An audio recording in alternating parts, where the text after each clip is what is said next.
Jadi besok apa pelajarannya untuk pelajaran sekolahnya? IPAS, Bahasa Indonesia. ya, bahasa Ada bukunya? Indonesia, ada Oh, ini buku bahasa Indonesia. Terus apa lagi? IPAS, IPAS sama PPKN. loh, PPKN lagi? Iya. Iya kan? Iya. Kemarin hari apa? Hari Senin. Oh, hari Senin PPKN. Jadi sekarang mau belajar apa dulu? IPAS dulu kan? IPAS. IPAS kemarin sampai apa itu? Kemarin kan sampai yang Ini ini. kita sudah hari kedua. Oke, ini apa ini? Oh, kemarin tentang apa ini? Indonesia. Oh, bangsa-bangsa Yang asing yang ke Nusantara. Yang pertama ada apa? Portugis. Portugis. Diingati ya. Kemarin Portugis yang pertama datang. Setelah Portugis apa lagi? Spanyol. Kemudian setelah Spanyol apa? Belanda. Kemudian ada lagi Inggris. Oke, jadi itu dulu ya. Jadi kalau rata-rata mereka ke Indonesia mau cari apa? Rempah-rempah yaitu pala. Pokoknya jenis rempah-rempah lah.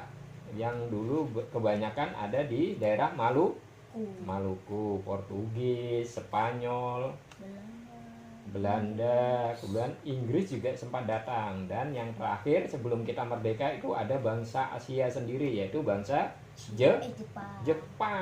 Itu jangan lupa kemarin ya. Terus Belanda kemarin yang paling lama itu apa? Belanda kan yang paling lama. Berapa? 350 tahun. Nah, itu Belanda.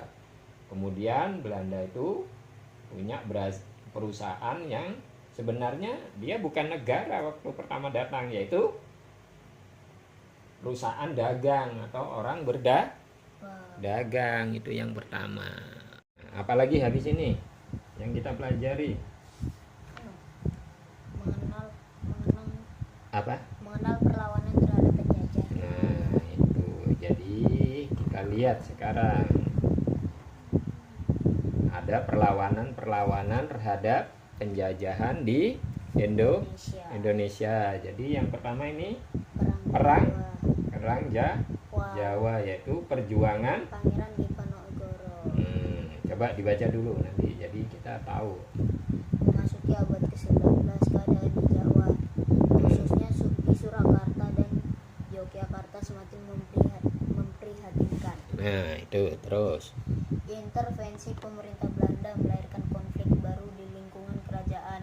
Mereka berani memunculkan buaya darat yang tidak sesuai budaya barat yang tidak sesuai dengan budaya Nusantara, seperti minuman keras. Belanda juga membuat kebijakan baru dengan menaikkan pajak serta berani memasang patok-patok pembuatan jalan di atas tanah leluhur Kesultanan Yogyakarta. Terus hal tersebut menyebabkan Pangeran Diponegoro sangat marah dan menyatakan perang dibantu pasukan kerajaan. Saat perang, Pangeran Diponegoro menerapkan taktik gerilya dengan cara menyerang tiba-tiba dan memutus jalur pengiriman makanan bagi pasukan Belanda. Hal ini membuat Belanda mengalami banyak kekalahan saat menghadapi pasukan. Jenderal de Kock memanggil bala bantuan tentara Belanda dari wilayah Sumatera, Sulawesi, dan merekrut tentara yang didatangkan dari Afrika dan Pantai Gading untuk menambah jumlah tentara.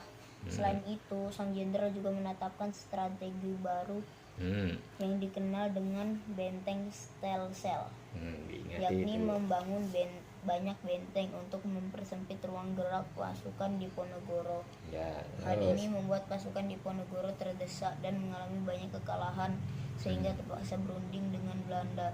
Saat datang ke tempat perundingan, Belanda berbuat licik dengan menangkap Pangeran Diponegoro dan mengasingkannya di Makassar, Sulawesi Selatan, sampai beliau meninggal di pengasingan pada tahun 1855. Perang Diponegoro atau dikenal dengan Perang Jawa dimasukkan dalam The Great War oleh orang Eropa karena berhasil membuat Belanda sampai mengerahkan 50.000 tentara. Belanda mengalami banyak kerugian sehingga memunculkan ide kultur sel untuk mengganti kerugian dari perang ini. Perang Padri.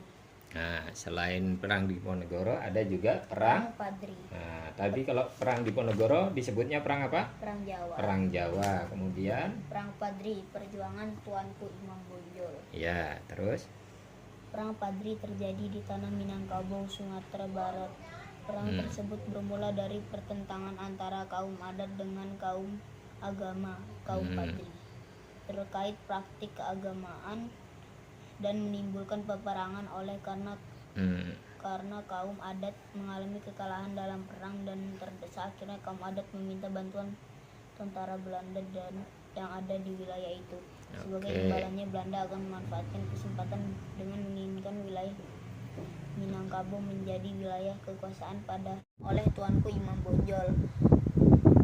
Dalam melakukan perlawanan terhadap kaum adat yang dibantu tentara Belanda, Tuanku Imam Bonjol membuat strategi perang gerilya hingga berhasil mengacaukan pasukan Belanda. Karena kewalahan, Belanda meminta Brunding yang melakukan gencatan senjata pada tahun 1825. Pada saat terjadi gencatan senjata, pasukan Belanda dikirim ke Jawa untuk membantu menghadapi perang Jawa atau perang Diponegoro.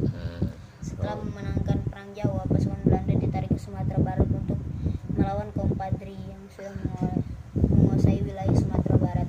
Dengan jumlah pasukan Belanda yang meningkat pesat, maka terjadi pertempuran hebat di daerah Agam pada tahun 1833. Ke Manado, beliau wafat pada tahun 1864 dan dimakamkan di kampung Pineleng dekat kota Manado.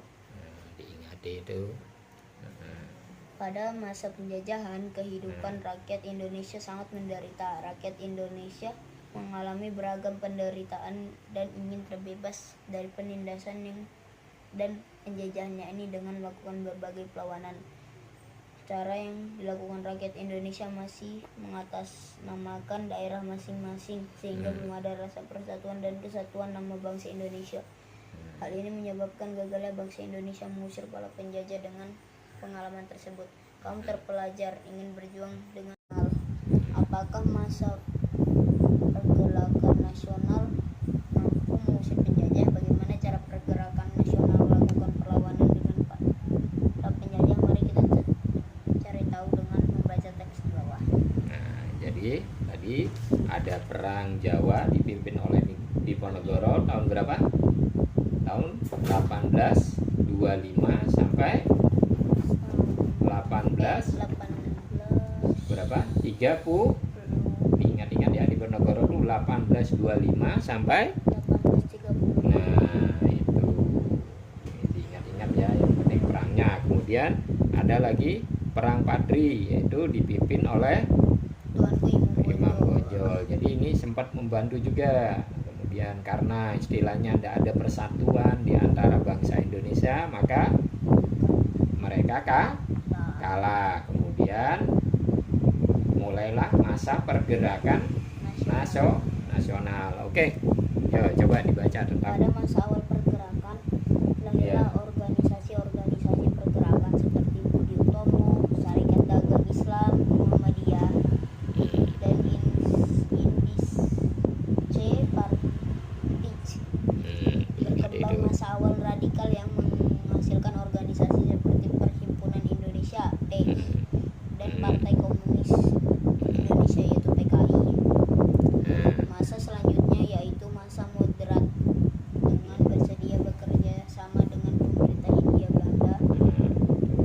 Beberapa organisasi yang berhaluan moderat antara lain Partindo, Gabung Politik Indonesia (GAPI), Majelis Islam A'la Indonesia (MIAI), Persatuan Pemuda Kristen, Persatuan Pemuda Katolik, masih banyak organisasi lainnya. Ada beberapa faktor penyebab lahirnya pergerakan nasional disebut, yaitu sejarah kejayaan kerajaan-kerajaan Indonesia di masa lalu, penderitaan rakyat akibat penjajah, lahirnya golongan terpelajar dan cendekiawan, masuknya paham baru seperti nasionalisme dan demokrasi.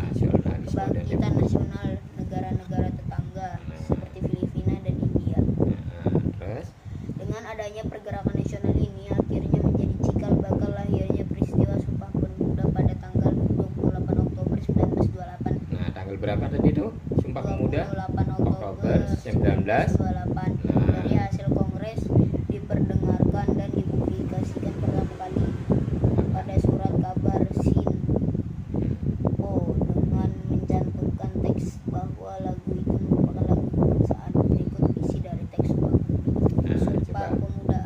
Oke. Kami putra-putri Indonesia mengaku bertumpah darah yang satu Ayo. karena Indonesia. Kedua, Terus kami putra-putri Indonesia mengaku berbangsa satu, berbangsa yang satu, bangsa Iya. Indonesia. Terus yang ketiga, kami putra-putri Indonesia menjunjung bahasa persatuan bahasa Indonesia. Jadi itu ya. Jadi munculnya apa ini? Munculnya masa Pergerakan atau perlawanan terhadap penjajahan. Jadi tadi setelah bangsa Eropa datang, Portugis, Spanyol, terus apa lagi? Belanda, kemudian Inggris. Karena rakyat dilihat itu menderita, maka muncul perlawanan. Dan perlawanan pertama itu yaitu Perang Jawa. Dipimpin oleh siapa tadi Perang Jawa? Pangeran Diponegoro. Nah, itu Perang Jawa itu yang pertama. Ada lagi perang apa selain Perang Jawa? Perang Padri. Nah, Perang Padri dipimpin oleh Tuanku Imam Nyol. Karena kurangnya persatuan, maka mereka akhirnya bisa kalah. Dan kemudian muncullah masa pergerakan. Nah, itu. Kemudian ingat perang Perang Diponegoro tadi tahun berapa? 1825 sampai 1830. Berarti berapa tahun itu? 5 tahun. Nah, diingat 5 tahun. Tuh. Dan karena 5 tahun itu udah Belanda rugi banyak itu. Jadi, nah kemudian datang lagi Perang Padri. Kemudian muncul pergerakan nasional sehingga tercetuslah Sumpah Pemuda. Tanggal berapa tadi Sumpah Pemudanya? 28 Oktober 1928. Nah, dan untuk pertama kali diperdengarkan lagu kebangsaan yaitu Indonesia Raya. Yang diciptakan siapa? W.R. Supratman. Nah, WR itu Wakil Rudolf Supratman. Oke, iya. Kan masih sudah. Oke, untuk sementara itu dulu. Nanti baru yang lainnya.